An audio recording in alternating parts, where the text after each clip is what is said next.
Hello friends, welcome to my channel. दोस्तों, आज हम देखने जा रहे हैं कैस्केड कंट्रोल लूप क्या होता है। तो हम जो स्क्रीन पे देख रहे हैं ये है टेम्परेचर कंट्रोल लूप। तो देखिए दोस्तों, इसमें क्या होता है, जैसे कि हमारा रिएक्टर है और ये रिएक्टर में क्या क्या कंपोनेंट लगे हैं। ये प्रोडक्ट टेम्परेचर आरटीडी है, ये सप्लाई लाइन टेम्परेचर के लिए आरटीडी है, ये पर नाइट्रोजन का पर्जिंग लाइन है, ये प्रोसेस फ्लूइड इन है और ये वेंट लाइन है। तो दोस्तों, रनिंग प्रोसेस में हमें नाइट्रोजन की भी, क्लोज रिएक्टर में नाइट्रोजन की भी ज़रूरत होती है। और अगर हमारा रिएक्टर के अंदर प्रेशर भी हमें कंट्रोल करना है तो वेंट लाइन भी रहती है। तो वेंट लाइन ये भले ही यहाँ ओपन दिख रही है, लेकिन वो लाइन आगे जाके वेंट कलेक्शन में कनेक्ट होती है, इसलिए वो ओपन नहीं रहती है। और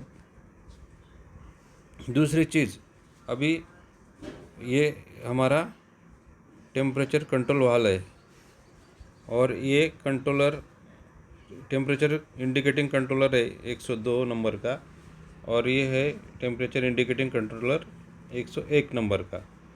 तो दोस्तों, हमारा ये लूप कैसे काम करता है ये जानते हैं। प्रोसेस कंट्रोल में क्या होता है, ज़्यादा एक्यूरेसी के लिए यानी कांस्टेंट टेम्परेचर के लिए हमें बहुत फाइन कंट्रोल की ज़रूरत होती है। तो इसके लिए ये जो कैस्केड कंट्रोल लूप है, इसके माध्यम से हम प्रोसेस को मैक्सिमम एक्यूरेसी में हम कंट्रोल कर सकते हैं। तो इसीलिए ये कंट्रोल लूप यूज होता है।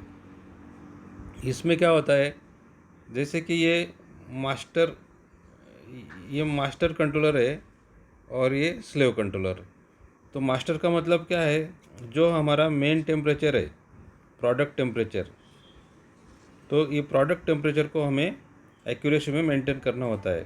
तो इसीलिए हम इसको मास्टर बोलते। और हम प्रोडक्ट टेम्परेचर का जितना टेम्परेचर चाहिए वो सेट पॉइंट हम मास्टर कंट्रोलर में देते, और मास्टर कंट्रोलर का जो आउटपुट रहेगा, मास्टर कंट्रोलर का आउटपुट रहेगा वो स्लेव कंट्रोलर का सेट पॉइंट बनता है। और स्लेव कंट्रोलर ये सेट पॉइंट के हिसाब से एम भी क्रिएट करता है, मतलब आउटपुट। और ये आउटपुट हमारा ये टेम्परेचर कंट्रोल वाल्व को कंट्रोल करता है।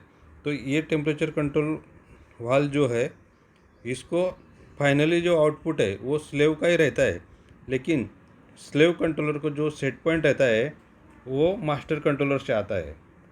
तो कंट्रोल मोड क्या होता है, हमारा मास्टर कंट्रोलर जो है वो ऑटो में रहता है,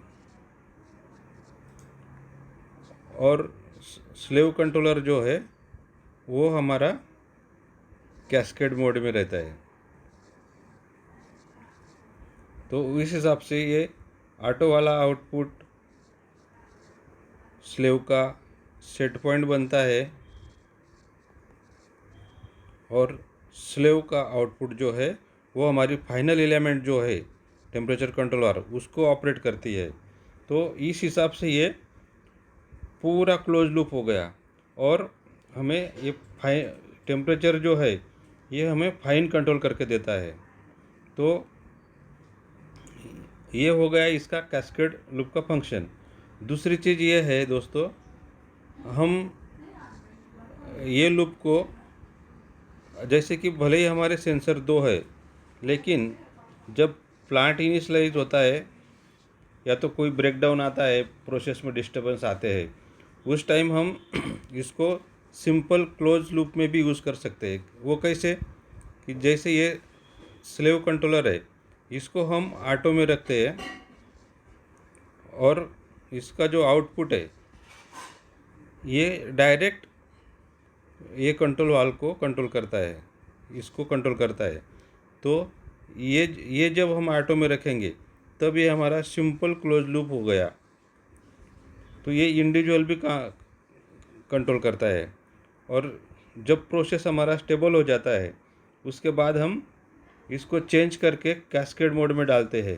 तो कैस्केड मोड में जब डालते हैं ये लूप हम, तब हम मास्टर को ऑटो में डालेंगे और स्लेव कंट्रोलर को हम कैस्केड में डालेंगे। तो इस तरीके से ये लूप काम करता है दोस्तों।